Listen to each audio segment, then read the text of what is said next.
Hello students, good afternoon. Welcome to Sumaya English Primary School. Standard 3rd, subject English.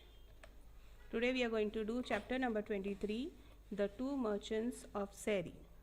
आज हम English का chapter lesson number 23 करने वाले हैं, Two Merchants of Seri. Once upon a time, in a place called Seri, there lived a merchant. He went from town to town selling pots and pans and other things made of brass and tin. एक time एक गांव में जो सेरी नाम के गांव में एक मर्चेंट मतलब जैसे आज हमारे यहाँ भंगार वाले रहते हैं जो सामान खरीदते हैं जो अनवांटेड चीज़ें हैं, वैसे वो मर्चेंट वहाँ पे भी घूमता था जो उस वक्त पॉट्स पैन्स और दूसरे जो तांबे जैसा पीतल के चीज़ें जो थे वो खरीदते थे. He traveled every day with another merchant who also sold brass and tinware. मतलब जो बेचते भी थे उनके साथ वो घूमता था. But this other man was greedy. जो दूसरा जो मर्चेंट था वो ग्रीडी मतलब जो हर चीज़ में धोखे करता है ना इंसान को, लालची इंसान वैसा. When he sold something, he sold it at a very high price. मतलब जब वो जब भी कोई चीज़ बेचता था वो ज़्यादा दाम में बेचता था. But when he bought something, he tried to give as little as possible. जब वो सामने वाले से कोई चीज़ खरीदता तो कम से कम दाम देता था और जब वही चीज़ वो बेचता तो ज़्यादा से ज़्यादा दाम में बेचता था. Okay? When the two merchants went into a town, they divided the streets between them. Each one went up and down the streets he had chosen, calling, "Tinware for sale, brass for sale." People come out to their doorsteps and bought or traded with them. Only after one merchant had finished his business on that street did the other one man his round there. In those days, people did not always use money for buying things. Sometimes they exchanged things for the same value. इन लोग दोनों जब वो गांव में ये town में पहुँचे थे तो उन लोग ने जगह डिवाइड कर दिए थे कि तुम यहाँ पे जाओ मैं यहाँ पे जाऊँगा, और उन लोग ऐसे चिल्लाते हुए जाते थे. टिन्स फॉर सेल मतलब बेचने वाले आते तो कैसे चिल्ला के आते हैं, वैसे दरवाजे पे बेचने जाते थे. और उस वक्त वो ज़माने में लोग पैसा नहीं खर्चा करते थे, चीज़ के बदले चीज़ खरीदते थे. Okay. In one house there lived a poor old woman and her granddaughter. The family had once been rich, but now the only thing they had left of all their riches was a dish made of gold. However, the grandmother did not know it was a gold dish. The dish stood on a shelf among the other pots and pans and was not often used. इतने में एक घर था, वो वहाँ पे उन लोग बहुत गरीब लोग हैं, उसमें एक बूढ़ी औरत और उसकी पोती मतलब दादी और पोती रहते थे.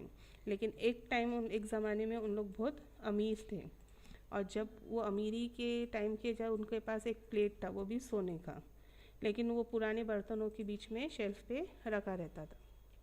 Now the greedy merchant passed this house calling, Buy my water jars, buy my pans, buy my tinwares. The granddaughter said, "Oh grandmother, do buy something for me." उतने में वो बेचने वाला उसके घर के पास से बेचते जा रहा था कि पैन्स खरीदो, जार पानी का जार लो, टिनवेज लो. तो उतने में वो बच्ची ने अपनी दादी को बोली कि मेरे लिए कुछ खरीदो. "My dear," said the old woman, "we are too poor to buy anything. I have not anything to trade even." तो वो दादी ने वो पोती को क्या बोले कि बच्चा मेरे पास कुछ, हम लोग बहुत गरीब है और हमारे पास कुछ भी नहीं है एक्सचेंज में भी कुछ भी चीज़ खरीदने को. "Grandmother, see, I have found this old dish among other pots and pan on the shelf. We don't ever use it. Can we trade this? Perhaps the merchant will take it and give us something nice for it." उतने में वो बच्ची ने क्या करी, वो plate ला के दादी को दी और बोले देखो ये मेरे को मिला है अपने पॉट्स और पेन के बीच में, तो हम ये बेच के उसके बदले कोई दूसरी चीज़ ले सकते हैं. The old woman called the merchant and showed him the dish, saying, "Will you take this, sir, and give the little girl here something for it. तो उतने में वो बेचने वाले को बुलाती है और वो बोलते हैं कि तुम ये लेके जो ये छोटी बच्ची को चाहिए उसके बदले में दे सकते हो क्या। The greedy man took the dish and scratched it inside with a needle. He came to know immediately that it was a golden dish, but he wanted to get it for nothing from the old woman. So he said, "What is this worth? Not even a copper coin." He threw the dish on the ground and went away. The crafty merchant was planning to come back after some time and buy the dish for a few copper coins, as if doing a great favor to the old lady. तो उतने में वो जो दादी है वो उसको बोलती है कि ये ले लो प्लेट और इसके बदले में कुछ दे दो। लेकिन वो लालची था, उसने जैसा चेक किया तो उसको मालूम पड़ा वो डिश जो था, वो जो प्लेट था वो सोने का था। तो उसने ऐसा एक्टिंग किया फेंक के कि ये कुछ भी नहीं है, ये तो एक रुपये की भी चीज़ नहीं है, और फेंक के चले गए। और वो ये सोचा था कि थोड़े टाइम के बाद आके मैं ये चीज़ कुछ भी ऐसा कॉपर कॉइन्स दे के ले लूँगा। After a while, the honest merchant finished the round of his street and entered the street where the old lady lived. He passed her house calling, "Buy my water jar, buy my tinware, buy my brass." The little girl heard him and begged her grandmother to see what this merchant would give for the dish. "My child," said the grandmother. The merchant, who was just there, threw the dish on the ground and went away. "I have nothing else to offer a trade." इतने में वो जो दूसरा जो merchant है, जो दूसरा जो बेचने वाला, जो भंगार वाला जैसा वो आता है, तो वो भी आवाज़ देता है। तो वो बच्ची फिर से अपनी दादी को बोलती है कि वो जो डिश है अपन इसको देख के देते हैं। लेकिन वो दादी बोलती है अभी जो पहले वाला आया था वो फेंक के गया है, अब मेरे पास कुछ भी नहीं है। "But grandmother," said the girl, "this one looks pleasant. Ask him. Perhaps he'll give us something for it." "Call him then, I'll show it to him," said the old woman. As soon as the merchant took the dish in his hand, he knew it was of gold. Immediately he said, "This is a gold dish." तो इतने में वो दादी को वो request करती है कि नहीं बुलाओ, शायद वो हमको कुछ तो दे सकता है। तो दादी ने बोले अच्छी ठीक है, बुलाओ देखते हैं। और जैसा वो मर्चेंट ने अपने हाथ में वो प्लेट लिया तो उसको समझ में आया कि वो सोने का था। "It is worth more than all my money and all my wear. I'll bring enough money tomorrow and then buy it from you." The old woman was greatly surprised. She was impressed by the honesty and goodness of the merchant. "Take this dish and give me the money tomorrow," she said.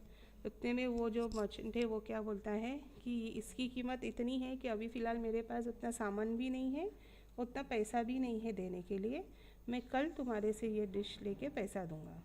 तो वो जो बूढ़ी दादी है वो इतनी impress हो जाती है कि नहीं, वो मतलब एक नेक इंसान जैसा था, तो उसके लिए बोले नहीं तुम प्लेट लेके जाओ और कल आके मेरे को पैसा दो। The honest merchant kept all his wealth and money with the old woman and took the dish. He left himself only enough money for the boat ride that he had to take on his way back. After some time, the greedy merchant went back to the house where he had seen the golden dish and said, "Bring that dish to me and I will give you something for it." उतने में वो जो अच्छा जो merchant था उसने क्या किया, अपना सब सामान और जो भी उसके पास पैसा था वो बूढ़ी दादी के पास रखा और खाली उतना ही पैसा लिया कि वो भाड़ा करके वापस घर पे जा सकता था, और बोला कि मैं पैसा कल ला के दूँगा। और थोड़े टाइम के बाद वो जो पहले वाला जो लालची मर्चेंट है वो आया और बोलता, "लाओ वो डिश, मैं तुमको कुछ देता हूँ."